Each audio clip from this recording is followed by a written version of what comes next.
What is up, my friends? Welcome to Flippin Bats, where today is the full free agency episode. We're going to talk through my top 10 free agents this offseason, potential landing spots for all of them, and then where I think they will ultimately end up.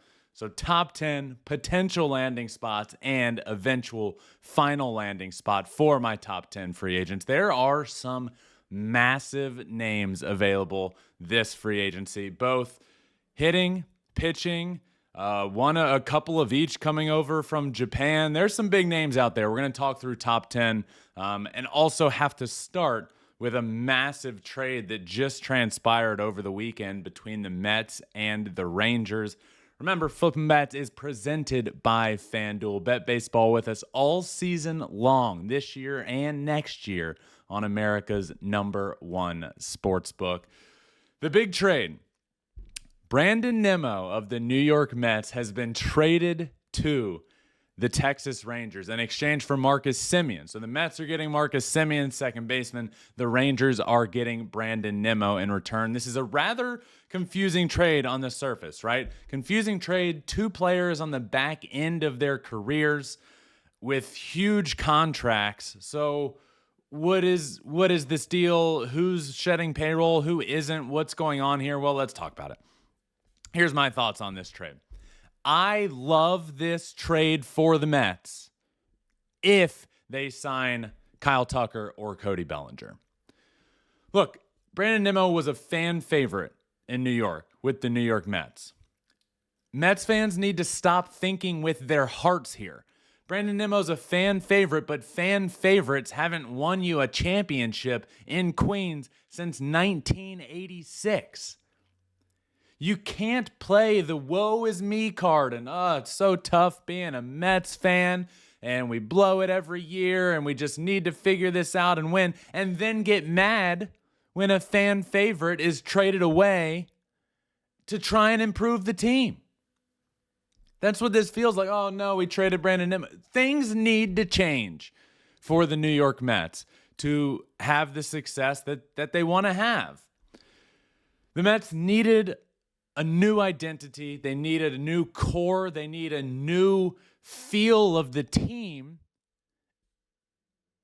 They needed to improve defensively, and this accomplishes that in most likely multiple ways. You needed to improve at second base. Check. You needed to get better defensively. Check. You needed to get better defensively in multiple areas, and most likely this is a check because you move that outfield contract to you have to replace him with another outfielder. So this other outfielder that I think should be Bellinger or Kyle Tucker is going to be better defensively than Brandon Nimmo, who's been dealing with some injuries and declining defensively in the outfield and hasn't been great out there. So I also think the contract plays a role here. Two contracts that, in my opinion, aren't great. Semien's or Nimmo's. Marcus Semien's contract is 2 years shorter. 2 years shorter on the contract. The Mets made it a priority to move Brandon Nimmo's contract, who has 5 years, $100 million left. Semien has 3 years, $72 million left. Steve Cohen doesn't care about the money here. This is Marcus Semien with a shorter contract, improved defense, improved base running, and they're really putting a shift on, okay, our defense has been putrid. We need to get better. This accomplishes that. He has a good approach at the plate. I'm not here to say that this makes the offense much better. Marcus Semien has declined offensively. He's not the same guy that he used to be. But there are some strengths of his still at the plate. He doesn't swing and miss. He puts the ball in play. He has a great approach at the plate, which I think could play a role next year with the ABS system. And defensively, this is huge. The big thing for me is that this takes Brandon Nimmo's contract off of the books and makes room for another big outfield signing. If the Mets get that done, then this trade is a success. This move to me by David Stern shows that he understands the organization needs a new direction, needs a shift, needs a new feel, and he's not afraid to make the uncomfortable moves to get that done. This is exactly what he had to say when he was asked on what Brandon Nimmo meant to the fan base and if that made it hard to get this done. He said, that is a part of this, and that certainly makes decisions like this a little bit more challenging than they otherwise would be. But at the end of the day, I still felt like this was the right decision for the organization. I can't say this enough. Brandon Nimmo was absolutely a fan favorite, but fan favorites haven't won you a championship in almost 40 years. Okay? Things needed to change. Things needed to get done. This is a big organization shift, focusing on defense, focusing on improving a position that you needed to get better at, which was second base. And it allows an outfield position to be freed up where you can also get better defensively out there. And if you make the right signing, you can get better defensively and you can totally change around the organization and that offensive lineup. I wouldn't say the lineup right now is much better than it was 2 days ago.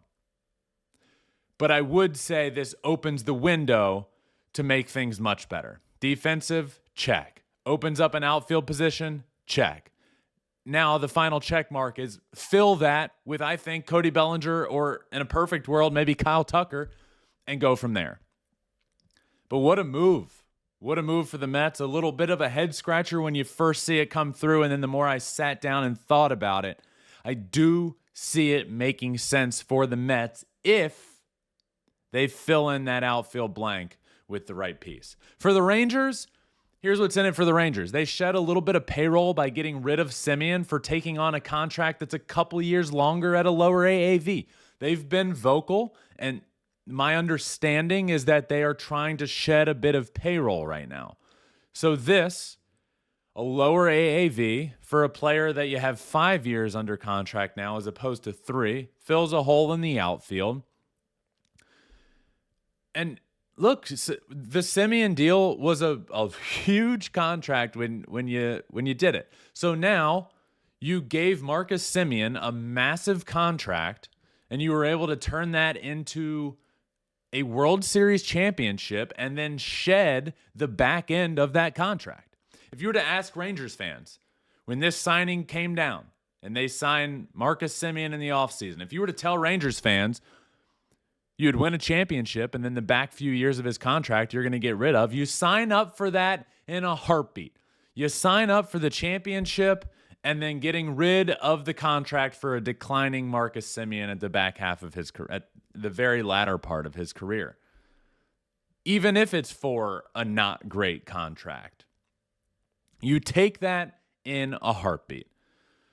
So Brandon Nimmo did also say, look, I wouldn't have, they both had no trade clauses. Brandon Nimmo said, I would not have accepted this trade if the Rangers were going into a rebuild. He has been told they are not rebuilding and they are still going to try to win a championship. So do I necessarily believe that? I think it's tough to focus on shedding payroll while also saying you are trying to win a championship. But I don't think this move makes them worse as a team. And I do think it lowers their AAV. So we'll see what they continue to do this offseason. But a big move. Brandon Nimmo, 5 years, $100 million left on his contract, moved to the Rangers in exchange for Marcus Semien, 3 years, $72 million. Fantastic at second base. Still really good.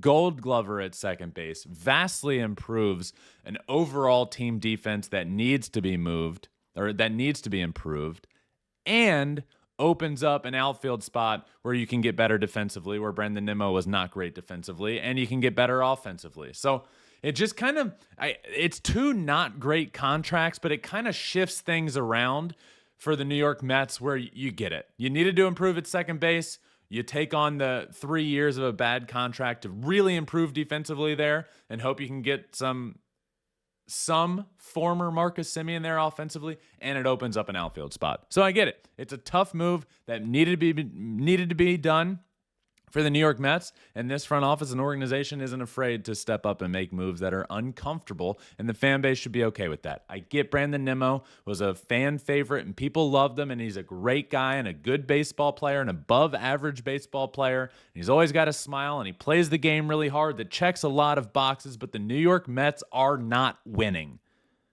And they needed a new feel and a new direction and to improve in different areas, and they did this with that trade. So as long as they go and sign one of the top outfield free agents available, I think this trade will be a big success for the New York Mets. Let's talk about those free agents. This is a free agency episode of Flippin Bats. We just happened to have a big trade happen right before we went to record this. So today, what we are going to do is go top 10. So there's going to be some names that are free agents that aren't going to be mentioned here, but my top 10 free agents, the top teams that I think have a chance and why to sign him, and ultimately who I think does end up signing that player. So top 10 free agents available, and we are going to start at number 10 with Muntaka Murakami coming over from NPB in Japan. There are some question marks about Murakami and the player he is. One, defensively. Two, offensively. We know the capability. Maybe we all don't, right? I went over to NPB and saw him play and then watched him up close in the World Baseball Classic. The potential is there. The approach he has at the plate, I love. He looks like a big league veteran, and he has some pop. He's got a lot of power, but he swings and misses a lot. He struggles with velo. So is he able to...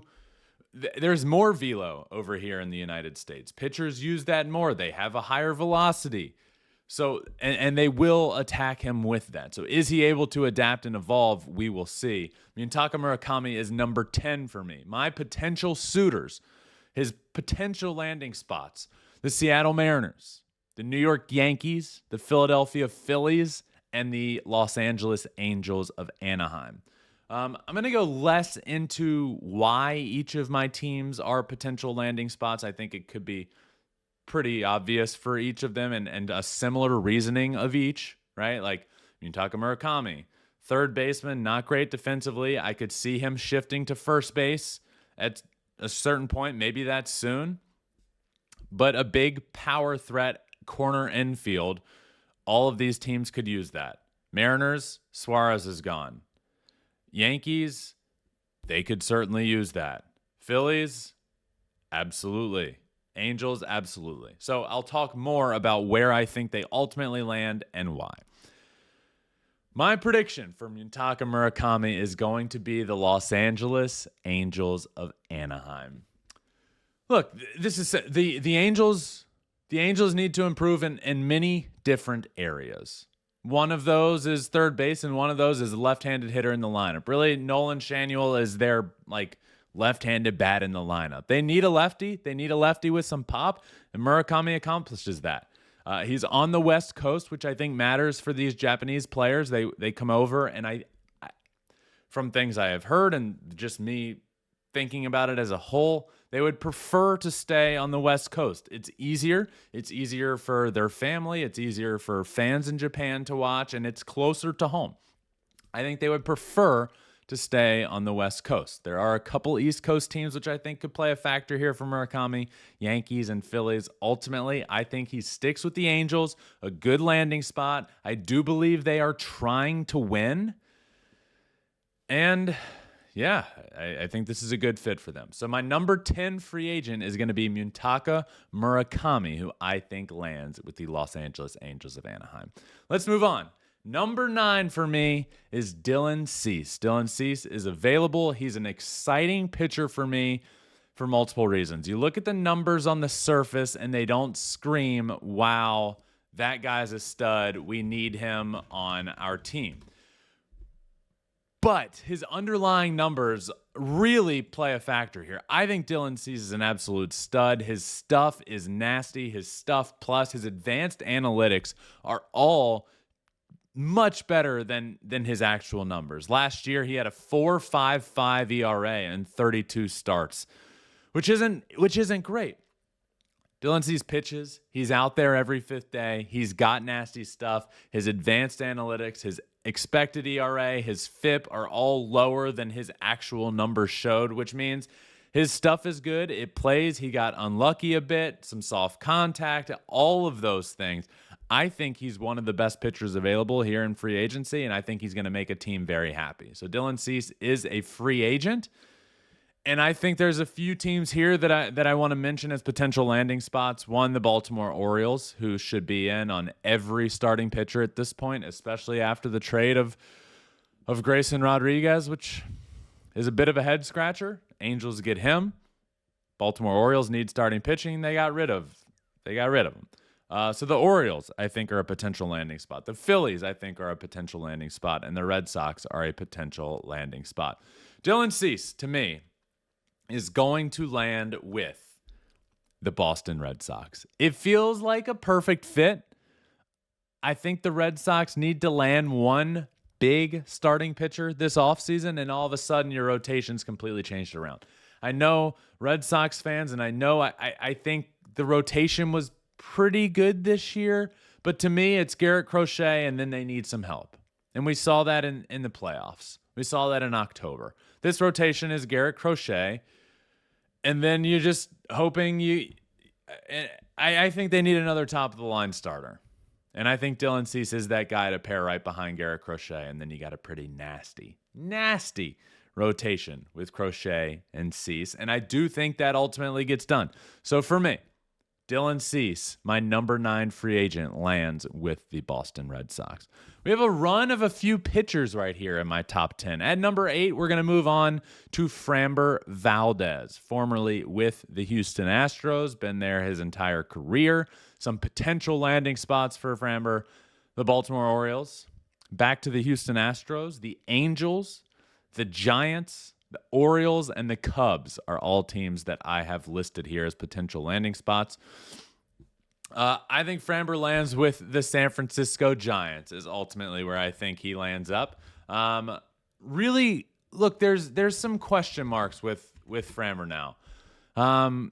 He's out there. He pitches every fifth day. He's a stud, and you can expect him to be out there. And last year, he had a 3.66 ERA and 31 starts.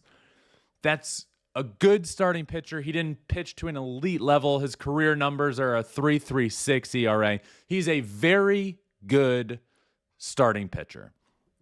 Now, last year, I think there's some question marks with Framber and the mental side of things. We've seen him collapse at certain points. We've seen him, I think, throw at batters. We've seen him last year, I think, intentionally cross up his catcher with PitchCom and threw a different pitch because he was pissed at him.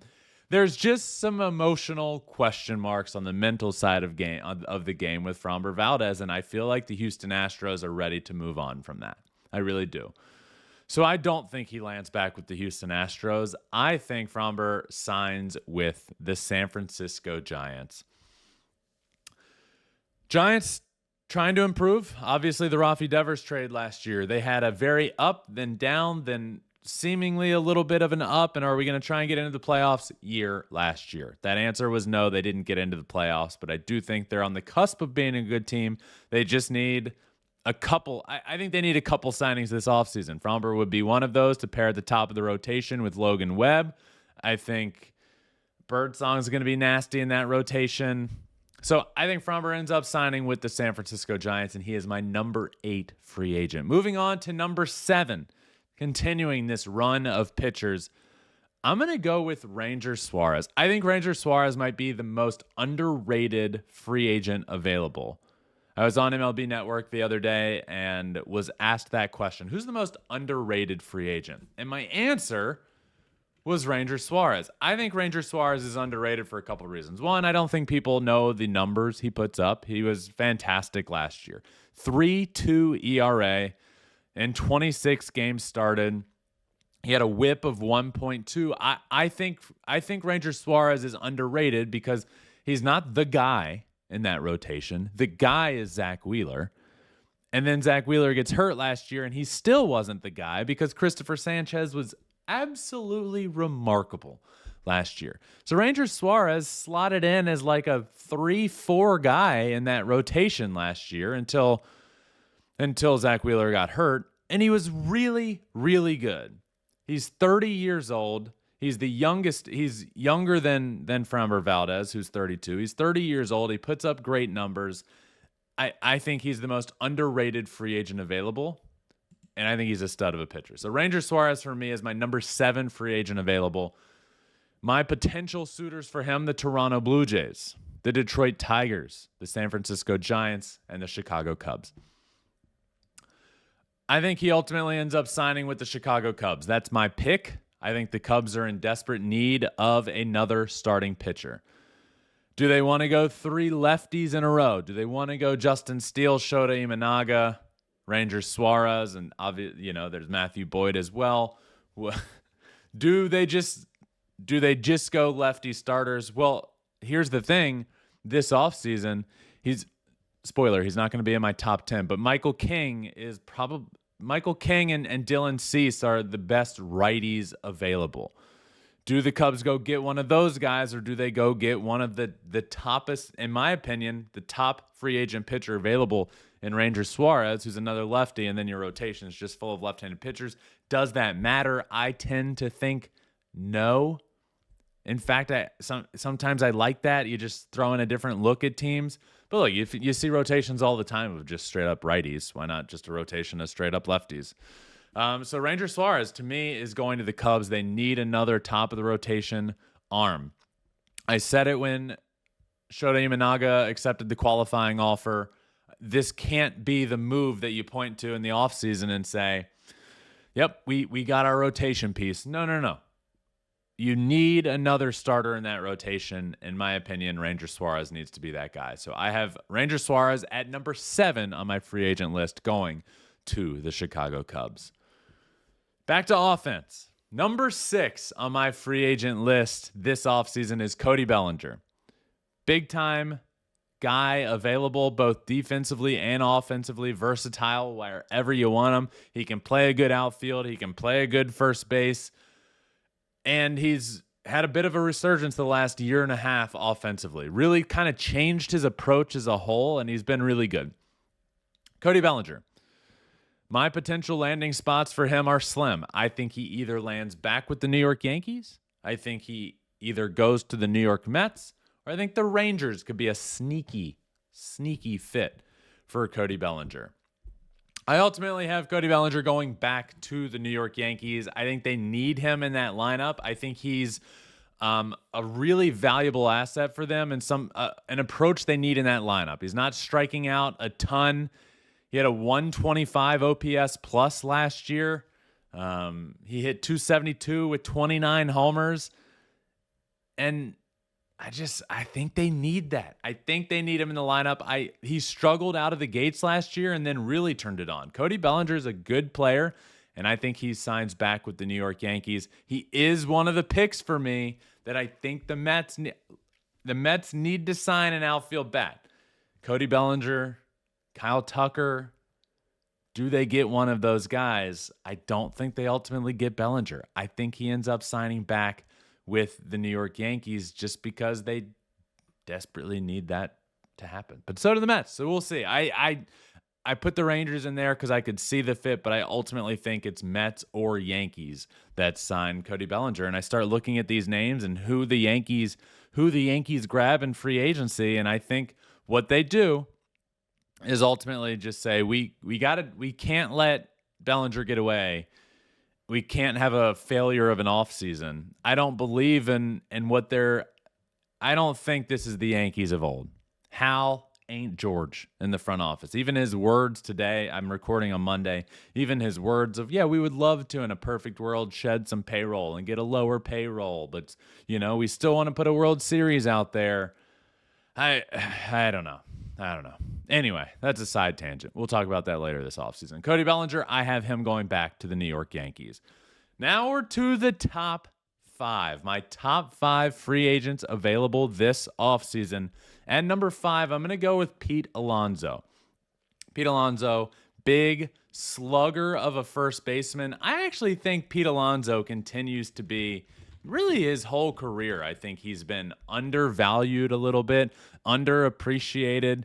Pete, in a down year power-wise, hit 38 homers last year and had 126 RBIs. This guy's the all-time leader in New York Mets franchise history in home runs. This is the definition of a slugger. Yet he hit 272 last year, almost 20 points above his career average, a 144 OPS plus. 100 is league average. He's 44% above league average. Career OPS plus is 135. He had an 871 OPS last year. Pete Alonso is a star that I think continues to be undervalued by people. He's going to make a team very happy. Is that the Mets? That's a potential landing spot for sure. I have a couple of sneaky NL East teams in here. The Washington Nationals, sneaky. The Miami Marlins, do they go out and say, you know what? It's time. We need to make some moves. The team showed some promise last year, some exciting young pieces. Let's add a Pete Alonso to the lineup. The Boston Red Sox, and I'll throw another at you, the Cincinnati Reds. I don't think Pete Alonso signs with the Cincinnati Reds. I don't think he signs with any team that's the color red, Red Sox or Reds. I think Pete Alonso does sign back with the New York Mets. Pete Alonso to me feels like a Met. I said this last offseason when he didn't get the deal he wanted, signed back on on that short-term deal that he did. Feels like a Met.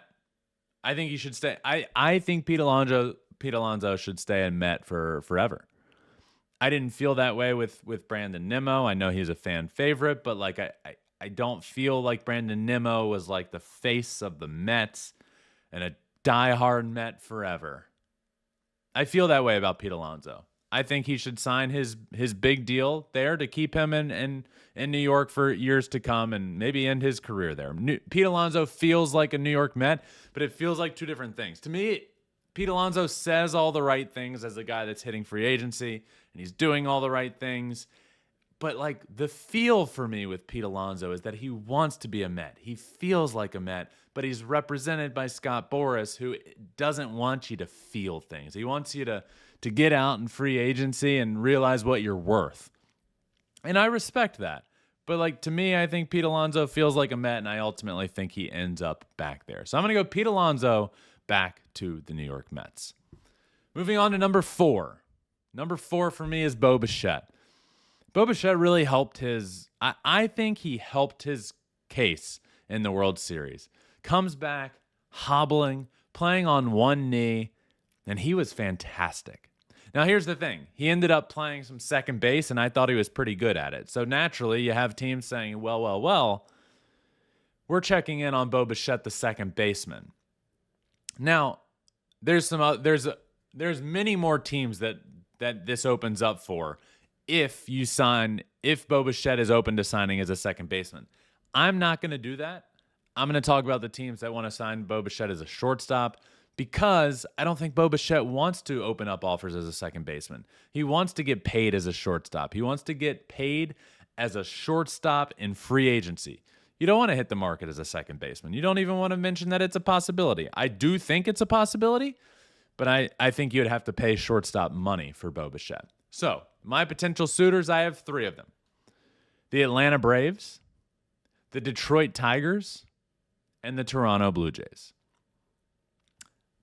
I think Bo Bichette signs back with the Toronto Blue Jays. I do think they get it done. I think he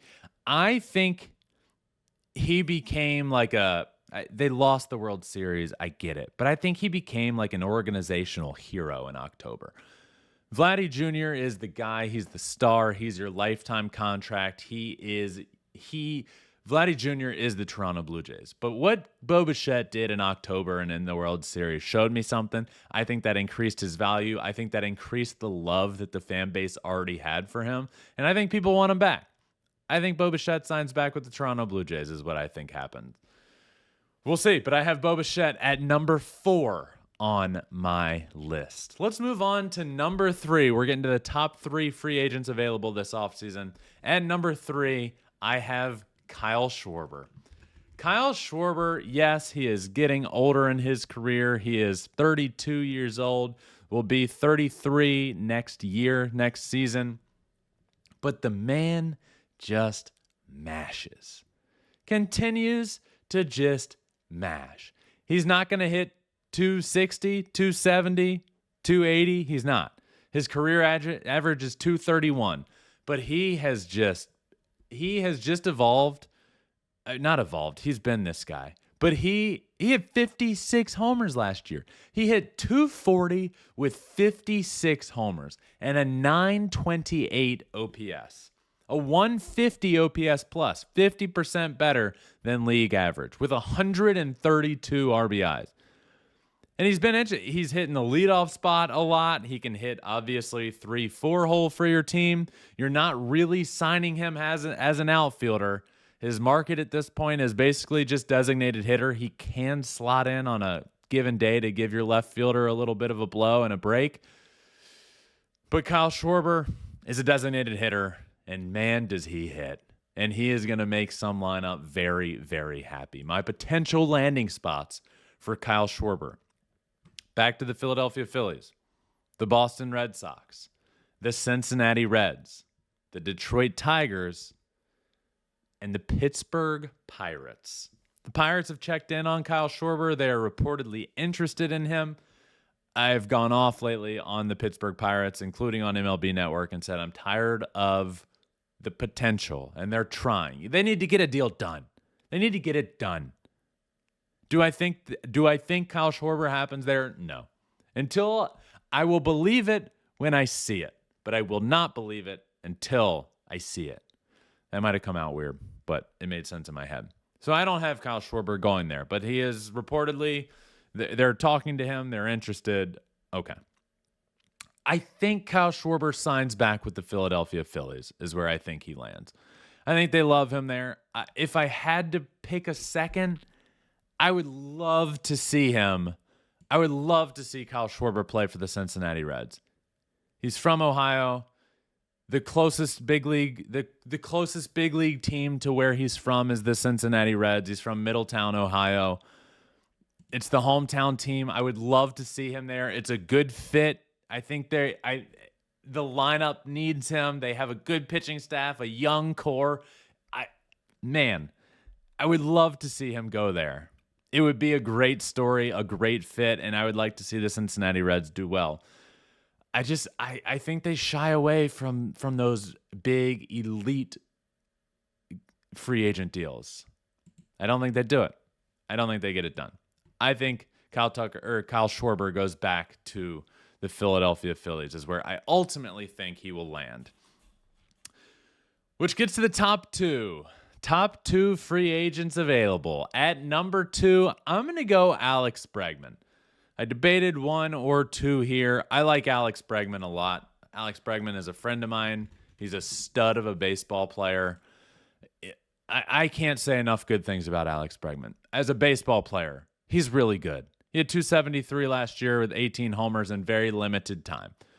128 OPS plus. 28% above league average. He was injured. He started off as an MVP candidate and then got hurt, and his year was a little like hit or miss from there. Alex Bregman's a stud. He's a star. Aside from what I can say from him as a baseball player on the field and what he brings production-wise is how much he improves every single player on the team. Everybody in the lineup. I think he's a scholar of the game of baseball. He studies the game. He puts in the work. He knows what pitchers are trying to, how they're trying to attack guys. He's good at picking up guys that are tipping pitches. He's good at all that. He's good at helping a pitching staff over at third base. He can see what guys are doing. I've seen him do it. I know he does this. He will go and have a meeting with the pitcher and talk about how to approach the batter. He helps everyone, not just offensively, but offensively, in the locker room, pitching staff. He can help everybody across the board. So the production he brings, I think, is elite. And what he brings to a team and helping everybody around you, I think, is invaluable. So I hope he gets paid as such. Alex Bregman is my number 2 free agent available. Potential suitors, potential landing spots, back to the Boston Red Sox. The New York Yankees. the Detroit Tigers and the Philadelphia Phillies.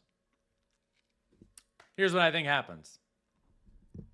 I think today is a great day for the Detroit Tigers to sign Alex Bregman. And I said it every single day of the offseason last year, and from Alex Bregman himself when he said, I actually didn't think I was going to sign with the Red Sox. This deal came in at the end. I thought I was signing elsewhere. And when asked where elsewhere is, he thought he was going to be a Detroit Tiger. I think the Detroit Tigers messed up. I thought they messed up in the moment. I continued to say it all year long. When the Detroit Tigers were really, really good and the best team in baseball, I said, look, I love this, but I think they're missing an offensive piece. And then I hate that I ended up being right. I hate that they struggled down the stretch and were clearly missing offense. And I hate that they lost in the playoffs and were clearly missing offense. The Detroit Tigers need a big splash in the offensive lineup. They need a guy to plug right in the middle of that lineup, in the 2-hole, the 3-hole, the 4-hole. I don't care. They need a guy right in there, and I think Alex Bregman is that guy. Today is a great day for the Detroit Tigers to sign Alex Bregman, and I do ultimately think that this is the offseason where the Tigers get it done and sign him. I think they realize a mistake was made. I think they realize the offense isn't good enough. I think they realize that the writing is on the wall with this team. You got to go in one direction or the other. Tarek Skubal, what do? I think he's the opening day starter for the Detroit Tigers. I think he stays. I think you got to pay him. I think you got to get some things done. You have two directions you can go in. It's either up or down. You can't stay the same.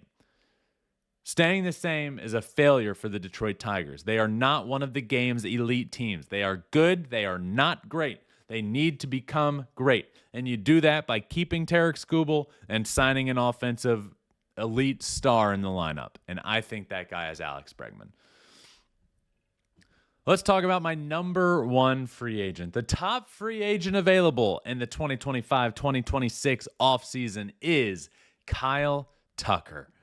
Kyle Tucker, stud, star, MVP caliber player when healthy. Last year, look, he's been dealing. I don't buy much into the injury-prone stigma that's starting to be thrown out there a little bit by Kyle Tucker. Not by him, but about him. The year prior, in 2024, fouls a ball off of his shin, ends up being a small fracture there. Last year, kind of a weird injury that kept him out for a while. Ended up having a down year for himself offensively, and he ended up putting up a 143 OPS plus. Hit 266 with 22 homers. By the way, Wrigley Field, I don't think people realize how difficult of a place Wrigley has become to hit. It is not a pitcher-friendly place. It is smaller. The wind blows in the strong majority of the time in the last couple of years. It has actually been blowing in far more often when the Cubs are home than it had been prior. So Wrigley Field is not a hitter-friendly place. Kyle Tucker, 266, 22 homers in limited time, 500 at-bats, had a 4.6 WAR, a 143 OPS plus. Kyle Tucker's a star. He is an MVP caliber player, and I think he's the number one free agent available. Potential landing spots for him: the Los Angeles Dodgers, the New York Yankees, the Toronto Blue Jays, and the San Francisco Giants. The Cubs have said he ain't going back to Chicago. I think they literally said they're moving on from Kyle Tucker. Okay. Well, where is he going to go? I think Kyle Tucker ends up signing with I just said he's not going there. I think Kyle Tucker ultimately ends up signing with the Toronto Blue Jays.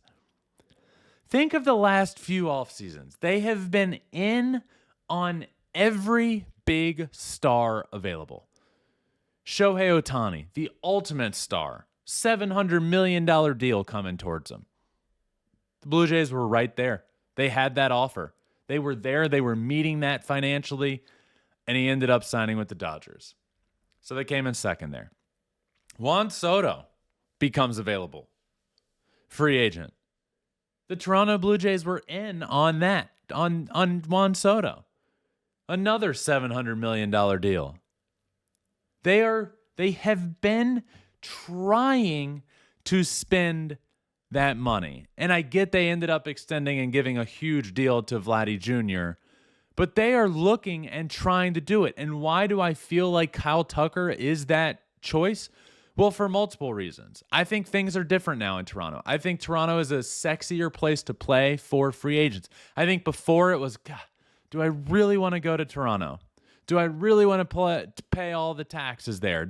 You have a lot to think about when it comes to playing in Toronto. It's not easy.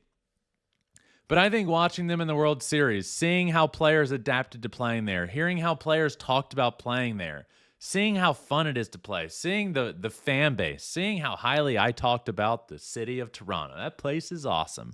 And Kyle Tucker follows me, so he knows that I know that Toronto is awesome. And Kyle Tucker might sign there because of the Caesars. Who knows? But Toronto has become a sexier place to play, in my opinion. And then on the contrast, you have Kyle Tucker, who's, I would say the peak of his value was 2 years ago. And then he gets hurt with the Houston Astros and misses a large chunk of the season in 2024. And then he goes to the Chicago Cubs and gets hurt and has not a typical Kyle Tucker year. Has a really good year, but was injured and wasn't fantastic down the stretch.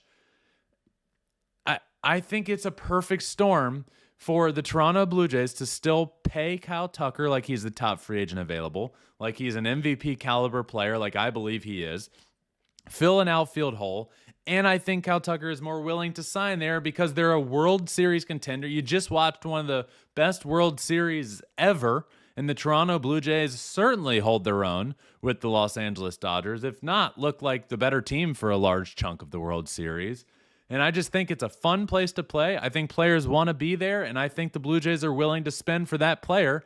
And I think Kyle Tucker is that perfect player to still pay like he's the elite player. And maybe those other teams might pay him like a little bit of an injury-prone player the last couple of years. I don't think that's the way to go about it. I think the Blue Jays pay him like the star he is, and I think they end up getting it done. So Kyle Tucker, in a down year, 266 with a 143 OPS plus, 22 homers, 73 RBIs. This guy's a star. I think the Blue Jays do get it done. I really do. And I might be delusional. I think this is the year. The Blue Jays have been in as you can be on Shohei Ohtani. And they were in on Juan Soto. And I don't think Kyle Tucker is... I don't think he's the Shohei Ohtani tier because there's only one tier with Shohei Ohtani, and it's him. But I think he's a tick below that, and I think the Blue Jays are able to get their player. I really do. I think they get it done, so we'll see. Kyle Tucker lands as my number one free agent this offseason. So my top 10 ends up being Mutaka Murakami to the Angels, Dylan Cease to the Red Sox, Framber Valdez to the Giants, Ranger Suarez to the Cubs, Cody Bellinger to the Yankees, Pete Alonso to the Mets, Bo Bichette to the Blue Jays, back to the Blue Jays, Kyle Schwarber back to the Phillies, Alex Bregman to the Detroit Tigers, and Kyle Tucker signs with the Toronto Blue Jays. We'll see if that happens. A lot more free agents still out there. There's certainly some honorable mention free agents that are some really big names. Obviously, Michael King is available. There's multiple good players coming over from NPB. There's some big time relievers available in Edwin Diaz and Ryan Helsley and Pete Fairbanks. There's some studs available on the relief pitching side of things. This is a good free agent class. Offensively, big time. There are some top of the rotation arms available and some elite back into the bullpen guys. It really has if you're a team, it has everything you could want and need this offseason. Go get it done.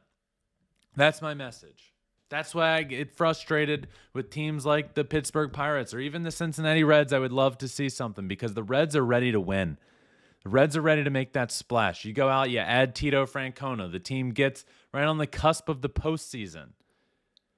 It makes the postseason. And then obviously you run into the Dodgers, but this team is ready. The offensive young core is there. The pitching staff is there. The manager and Tito Francona is there. Now just add that big veteran bat. And I had two of my top 10 free agents I have the Reds in on, Kyle Schwarber and Pete Alonso. Do they get one of those guys? I don't know. But where I get frustrated is those teams that are on the cusp or trying to be better, crying some victim and saying we don't have the means to get this done. Absolutely ridiculous. Absolutely ridiculous. The Los Angeles Dodgers put more of their revenue back into the team, more than double of anybody else in baseball. They put their revenue back into the team, and that's why we're seeing them win and get better, because they put their money back into the team. And a lot of these teams aren't doing that. And I get the Pirates. If I can try and understand what the Pirates are doing by any means, I could say, okay, yeah, right. The Pirates aren't making the same TV money and the same ad money and are in a big enough market that the Dodgers are in. But the revenue they are making, they aren't putting back into the team. Quite the opposite, I would say. So I get frustrated. So I want to see some of these top 10, 15 free agents go to those teams. I would love to see Kyle Schwarber sign with the Cincinnati Reds. I would love to see a team like the Marlins or Nationals go for it and sign a Pete Alonso. I want to see these teams go for it that are on the cusp of being really good. But we'll see if the offseason in the top 10 ends up just being the big juggernauts. I don't think so. I think we see some non-elite payroll teams. I'm speaking about the Dodgers, the Mets, and I'll throw the Yankees in there, even though I think the Yankees are on the cusp of that. But Dodgers, Mets, Yankees, Phillies. I'd love to see some other teams sign those guys, and I do think that gets done this offseason. We will see. But some big free agents. I'm pumped. Flippin Bats is rolling along this offseason. Enjoy Thanksgiving, everyone. Happy Thanksgiving.